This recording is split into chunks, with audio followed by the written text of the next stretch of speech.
dalka Soomaaliya waa dal soo maray marxalado kala duwan oo nabad, horumar iyo colaado sokeeyaba leh. marxaladaha kala horeeyay ayaa ummadda Soomaalidu ay soo wajaheen, ugu dambeyntiina waxaa hadda lagu soo afmiray oo uu dalku ku jira xaalad dib soo kabasho ah. waxaana uu dalka ka soo kabanayay dhibaatooyin badan oo dhinac waliba ka soo gaaray sida ammaanka, siyaasadda, adeegyada bulshada, ciidanka, dhaqaalaha iyo haykalka dawladnimada. dalka noocaas ah dib soo kabashada ku jira waxaa daadihinaya oo gacan ka geysanaya dib soo noqoshadiisa wadamo badan. dalalka marxaladda dib soo noqoshada ee Soomaaliya ku jira ku garab taagan waxaa ugu horeeya waddanka Turkiga. Turkigu waxa uu Soomaaliya ka caawiyay dhinacyo badan oo ay ka mid yihiin waxbarashada, caafimaadka, dhismaha kaabayaasha dhaqaale iyo dhismaha ciidanka.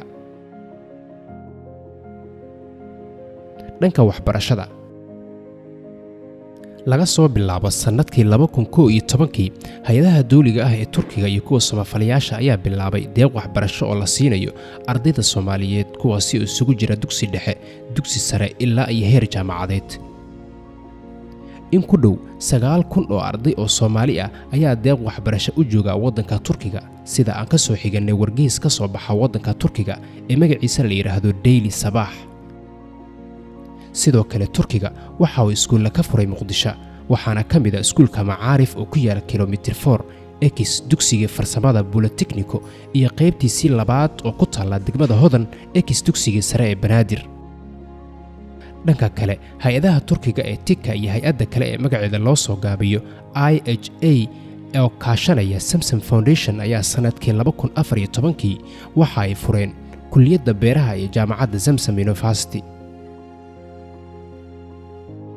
dhanka caafimaadka, sanadkii 2013 dawladda federaalka Soomaaliya ayaa heshiis la saxiixatay dhigeeda Turkiga si loo horumariyo qaybaha kala duwan ee caafimaadka. dawladda iyo hay'adaha Turkiga ayaana bixiyay dhaqaale badan ku dhawaad 70% miisaaniyadda TIKA oo 8.3 milyan ahayd.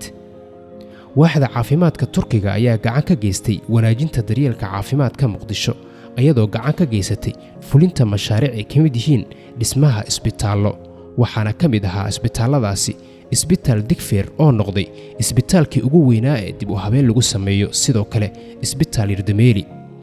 hay'adda TIKA waxa ay sidoo kale xarumo MCAG ka dhistay magaalooyinka Dhuusamareeb, Waajid iyo Bakool. dhanka dhismaha iyo wadooyinka, ka hor imaanshaha Turkiga ee Soomaaliya, wadooyinka magaalada Muqdisho waxay ahaayeen kuwo aad u burbursan, lagana dareemayo dhaawacyadii dagaalada sokeeye ay ku reebeen, balse Turkiga ayaa bilaabay dib u dhiska wadooyinka muhiimka ah ee magaalada, waxaana uu magaalada ka dhisay 23 kilomitir oo laami ah.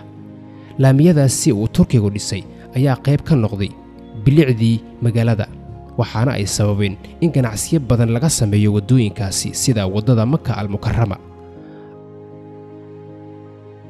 airportka iyo dekedda. dawladda iyo shirkadaha Turkigu waxa kale oo ay ka qayb qaateen dib u dayactirka airportka Muqdisho ayaga oo sameeyay terminal cusub. sidoo kale waxa ay heshiis kula jiraan dawladda Soomaaliya in ay dib u dhis iyo hagaajin ku sameeyaan dekedda Muqdisho. dhismaha iyo ciidanka, Turkigu waxa uu sidoo kale ka qayb qaatay dib u dhiska iyo qalabaynta ciidamada Soomaaliya, isaga oo tababarro Turkiga ugu qaaday ciidamada iyo saraakiishooda. sidoo kale waxa uu dugsi tababar oo xoogga dalka ka furay magaalada Muqdisho, kaasi oo ah xerada tababar ee ugu weyn ee ay haystaan ciidanka xoogga dalka Soomaaliyeed. saameynta Turkiga uu Soomaaliya ku yeeshay sanadihii dambe ayaa ahaa mid aad u xoog badan, taasi oo taabatay dhan waliba oo nolosha ah.